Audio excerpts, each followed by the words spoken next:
un senso di essere non più quello che ero prima, e mi dispiace per i miei bambini che non riesco più a gestire con affetti, con cose che mi vengono ogni giorno, e ho sempre paura comunque di non essere a livello, stare vivo, ecco.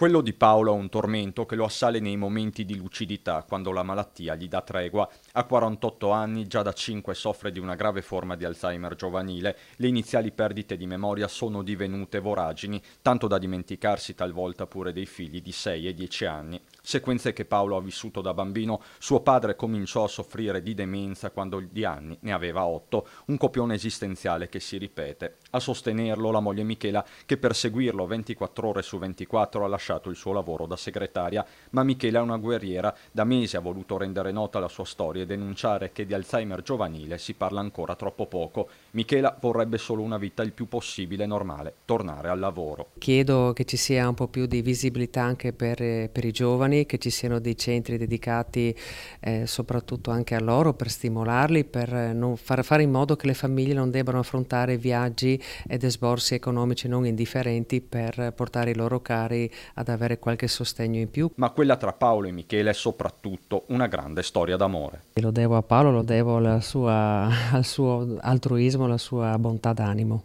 Cosa vorrebbe dire, cosa si sente di dire ai suoi figli e a sua moglie? Che mi dispiace di essere così, speravo una vita diversa per tutta la famiglia,